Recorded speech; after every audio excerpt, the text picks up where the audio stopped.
Добрый дзень, паважаныя радыёслухачы, у эфіры радыёпраграма «Навагрудскія навіны». І бліжэйшыя 20 хвілін актуальную інфармацыю раскажу я, Вікторыя Крывапуст. Распачынаем панядзелак з навін. Спачатку уборачнай кампаніі спецыялісты правялі каля 170 маніторынгаў па ахове працы ў сельскагаспадарчых арганізацыях. Аб гэтым паведамілі Белта ў прэс-службе Міністэрства працы і сацыяльнай абароны. Мабільнымі групамі мясцовых органаў улады сумесна з дзяржінспектарамі Дэпартамента дзяржаўнай інспекцыі працы кіраўнікам рэкамендавана ўстраніць каля 2300 парушэнняў. Гэта адносіцца да патрабаванняў аховы працы. Найбольш распаўсюджанымі парушэннямі аказаліся эксплуатацыя тэхнікі без ахоўных агароч частак, якія рухаюцца, допуск работнікаў да выканання работ без інструктажу, стажыроўкі і праверкі ведаў па ахове працы, адсутнасць або невыкарыстанне сродкаў індывідуальнай абароны і устаноўка рамантуемай тэхнікі на выпадковыя прадметы, расказалі ў ведамстве. Як паведамілі ў Мінпрацы, усяго па выніках рэйдаў прыпынена эксплуатацыя 36 адзінак абсталявання, якое стварала пагрозу жыццю і здароўю работнікаў. 47 работнікаў былі адхілены ад працы за непраходжанне інструктажоў, медыцынскіх аглядаў або адсутнасці неабходных сродкаў індывідуальнай абароны. Колькі пустых дамоў прадалі ў Беларусі ў другім квартале, паведамілі Белта ў прэс-службе Дзяржаўнага камітэта па маёмасці. За красавік-чэрвень бягучага года ў рэгіёнах Беларусі прададзена 357 безгаспадарчых жылых дамоў. Характэрна, што 193 аб'екты, гэта больш чым палова, пайшлі па мінімальнай цане, адна базавая велічыня. Пік здзелак прыпаў на чэрвень. Новых гаспадароў набылі 147 дамоў, расказалі ў камітэце. Без аўкцыёну набылі 217, па выніках таргоў 140 аб'ектаў. Таксама ў дзяржмаёмасці склалі рэгіянальны рэйтынг продажаў. Гродзенская вобласць 96, Мінская 64, Брэская 63, Віцебская 57, Магілёўская 56 і Гомельская 21 аб'ект. Цікавасць да вясковых дамоў за сімвалічную плату не слабее. Такі варыянт выбіраюць тыя, хто хоча нядорага атрымаць дачу, участак у экалагічна чыстай мясцовасці або стартавую пляцоўку для добраўпарадкавання сядзібы, падкрэслілі ў камітэце.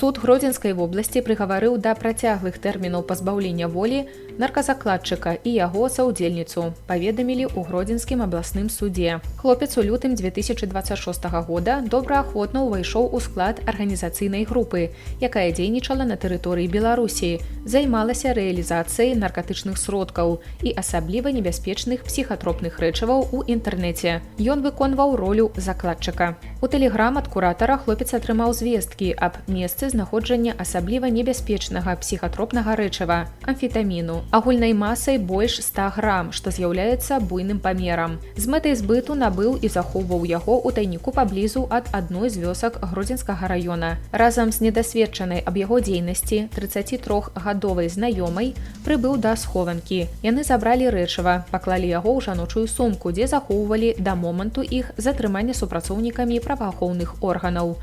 Пры вобыску псіхатропнае рэчыва было канфіскавана.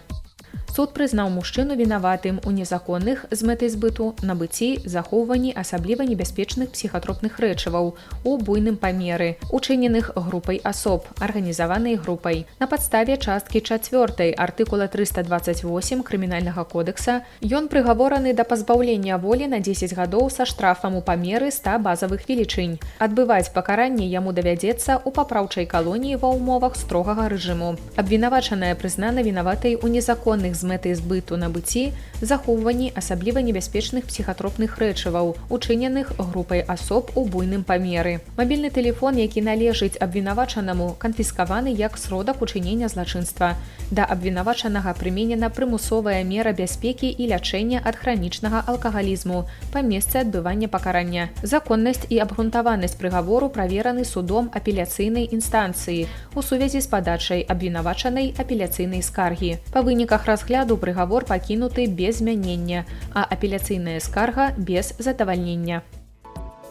Першае паўгоддзе 2026 года у эканоміцы Навагрудскага района было занята 18 200 чалавек. Намінальная налічаная сярэднямесячная заработная плата работнікаў района ў першым паўгоддзі цякучага года склала 2321 рубель 20 копеек. У тым ліку ў чэрвені гэтага года 2531 рубель 20 копеек і павялічылася ў параўнанні з маем 2026 года на 5,5%.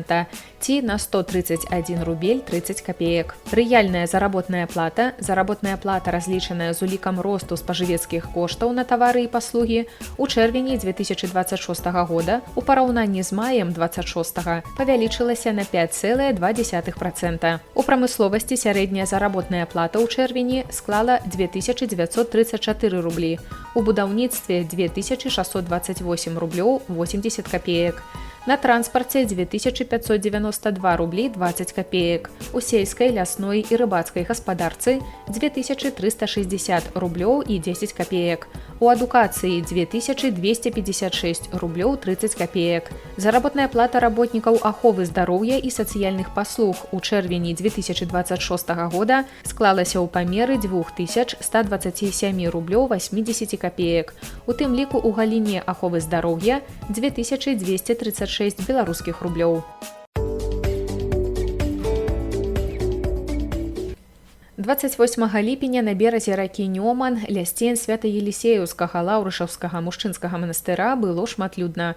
Ужо шмат гадоў жыхары вёскі, гнесічы і госці гэтага ціхага мясцечка з вялізным нецярпеннем чакаюць прыходу Дня памяці святога раўнаапостальнага князя Уладзіміра і вадохрышча Русі. На Навагрудчыне ўжо больш за дзесяцігоддзе існуе унікальная традыцыя. На маляўнічым беразе ракі Нёман прама пад адкрытым небам здзяйсняецца прыгожая, глыбока духоўная хрышчальная боская літургія. Гэта падзея даўно выйшла за рамкі звычайнага парафіяльнага свята. Яно збірае дзесяткі паломнікаў з усіх куткоў Беларусі і блізкага замежжа. Людзі едуць сюды цэлымі сем'ямі, іх вабіць дзіўнае спалучэнне строгай манастырскай малітвы, велічы некранутай прыроды і жывой гісторыі. У гэты дзень малітва напоўніла бераг ракі з самай раніцы. Задоўга да пачатку літургіі тут сабраліся праваслаўныя вернікі, каб памаліцца, пабыць сам-насам з сабой. Не выключэннем стала і сям'я Чэшык. Сегодня воистину великий и светлый праздник. Мы поминаем равноапостольного князя святого Владимира, день памяти крещения Руси, как когда-то князь Владимир, будучи большим язычником, принял христианство во спасение. Мы знаем исторически, что он страдал болезнью, которая поразила глаза, и после принятия христианства он исцелился. Сегодня, как для меня и для моей супруги, как для настоящего христианина, этот день напоминает о нашей национальной идентичности и духовном воспитании. В свое время христианство принесло на Русь, славянские народы, письменность, искусство, литературу, зодчество, иконопись. И сегодня этот день напоминает о высоких моральных ценностях, о милосердии и, конечно же, о любви к ближнему. Узначаліў багаслужэнне сакратар Навагрудскага епархіяльнага ўпраўлення пратэірэй Дзімітрый Сёмуха у саслужэнні благачыннага Навагрудскай царкоўнай акругі пратэірэя Анатолія Герасімука, благачыннага Карэліцкай царкоўнай акругі іерэя Ігара Перага і благачыннага Дзятлаўскай царкоўнай акругі. Дыяканскае служэнне ўзначаліў клірык Петрапаўлаўскага сабора горада Мінска дыякан Павел Рунец. Пад багаслужэбныя спевы брацкага хору Лаўрышаўскага манастыра пад кіраўніцтвам іерэя Яўгена Барташевіча благачынны Навагрудскай царкоўнай акругі пратэірэй Анатолій Герасімук прачытаў малітву і асвяціў воды ракі Нёмана. У гэты дзень хрышчальную літургію прайшлі 14 чалавек. Дзеці і дарослыя з Навагрудскага, Дзятлаўскага і Слонімскага благачынняў Навагрудскай епархіі, а таксама вернікі з Мінскай Магілёўскай епархіі і не толькі. Мы приехали из Слонима, а сегодня будут крестить двоих, Марию и Матвея. Они у нас не крещенные, у них нет мамы, воспитываются они в семье моей, это я их бабушка. Вот у нас пятеро детей, это наша соседка и подружка, 6-я. Да, это прабабушка. Вот мы их воспитываем, да. Хотим воспитать их в любви, вере.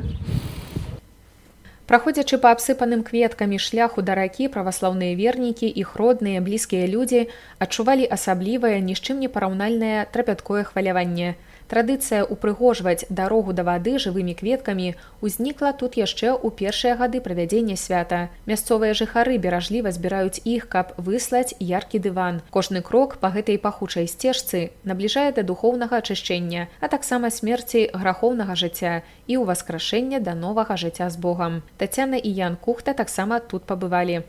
Узнали о таком таинстве крещения, которое проходит здесь. По-моему, из Инстаграма несколько лет назад я зашла на сайт Лаврического монастыря и вот увидела, что это очень красиво. И вот мы сразу решили, в прошлом году как-то не совпало, а в этом вот совпало все. И мы, не думая, сразу же записались и с удовольствием приехали сюда на крещение. Сами мы родом из Минска, ну, моя мама живет в Карелическом районе, деревне Еремичи, и вот мы поэтому решили, что у нас тоже протекает днем, и поэтому для нас это тоже как-то так знаково. Я тут первый раз, мне тут очень понравилось. Мама рассказывала. В нем меня будут окунать. Не страшно? Иди, не бойся, не бойся. Нет? На тварах людзей чыталіся самыя розныя эмоцыі, ад глыбокай засцярожанасці і малітоўнай цішыні да шчырай светлай радасці. Хросныя бацькі неслі на руках немаўлят у беласнежных, хрысцільных кашулях, а дарослыя, якія адважыліся на гэты важны крок у сталым узросце, ціха перагаворваліся, рыхтаваліся да духоўнага подзвігу.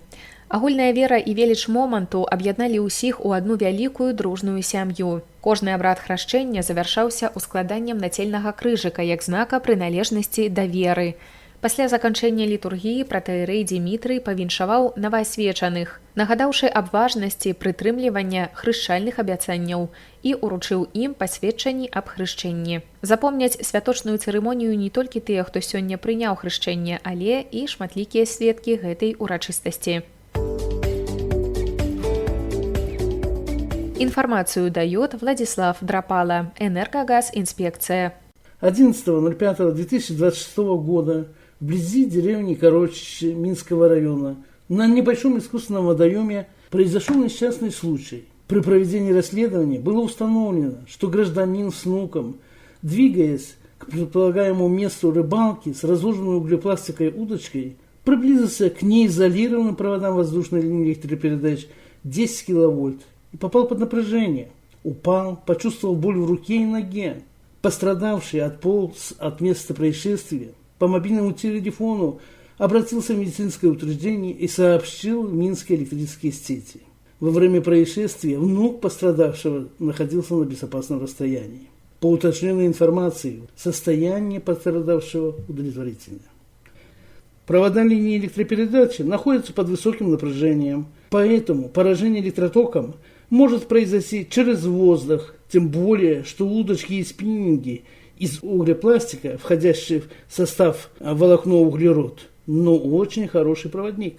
Длина удилища 5-7 метров, нормированное расстояние от земли и водной поверхности до проводов воздушной линии электропередачи 6 метров. Поэтому при переходе под линию электропередачи следует складывать удилище. В местах пересечения воздушной линии электропередачи с озерами и реками, а также в местах расположения воздушной линии электропередач вдоль береговой линии озер и рек имеются плакаты «Ловить рыбу опасно для жизни», «Охранная зона». Нарушая правила охраны электрических сетей, вы подвергаете опасности свою жизнь и жизнь окружающих. Берегите себя и своих близких. По словам заместителя начальника Новогрудского РОЧС Андрея Першукевича, одна из важнейших задач в период уборки зерновых культур – предупреждение чрезвычайных ситуаций на зерносушильных комплексах, потому как именно на них вероятность возникновения пожаров достаточно велика. Самая важная жаркая пора начинается не только у хлеборобов, но и в других, в том числе и силовых структур. За границей данного мероприятия и стоит Новогрудский районный отдел по чрезвычайным ситуациям. Постоянный контроль за обеспечением пожарной безопасности осуществляется, можно сказать, ежесуточно, ежедневно.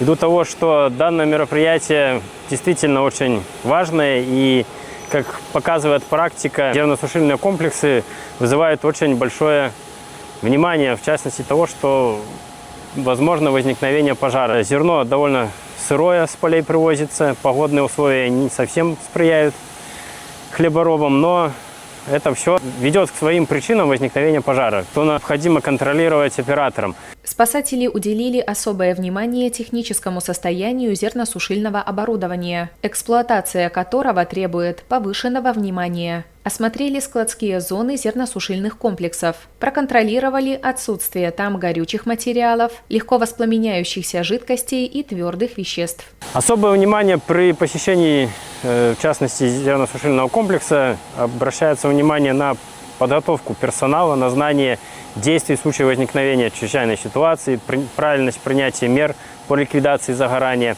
а также непосредственно само обеспечение пожарной безопасности. В настоящее время требования к зерносушильным комплексам по линии государственного пожарного надзора предъявляются в обеспечении первичными средствами пожаротушения, в частности огнетушителями.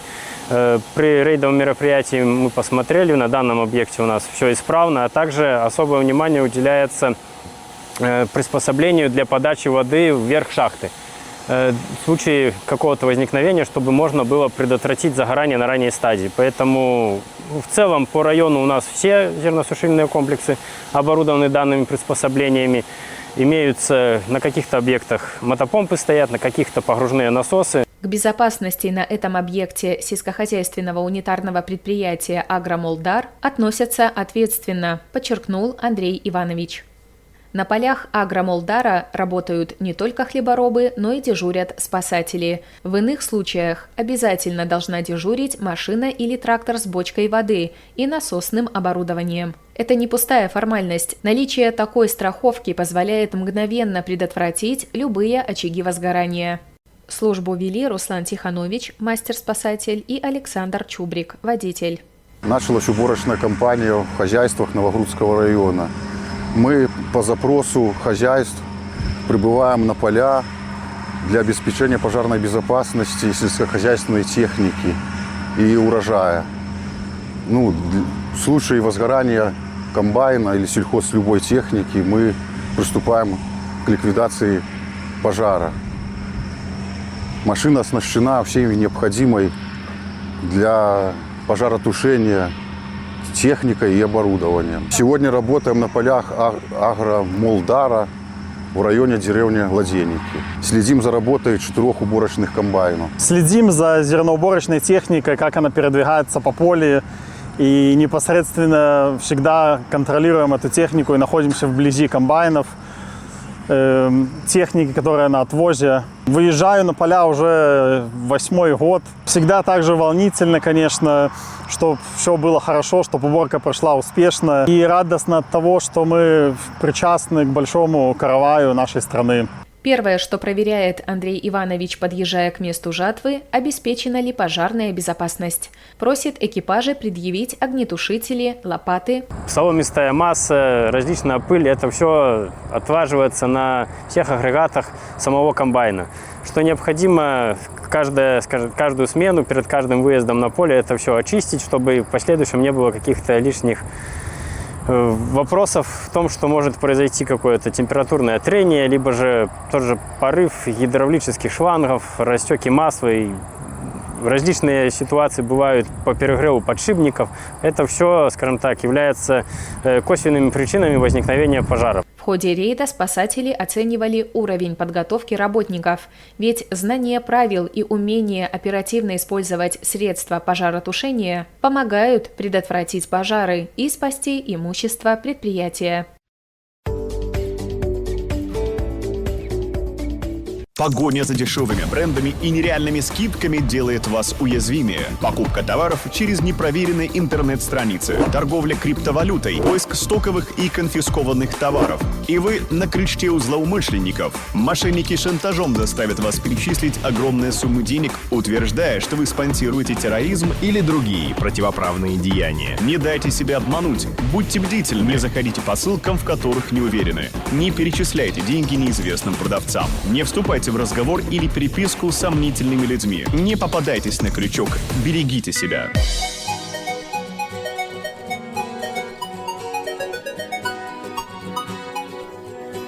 І гэта ўсе навіны на сёння. Сустрэнемся ў сераду.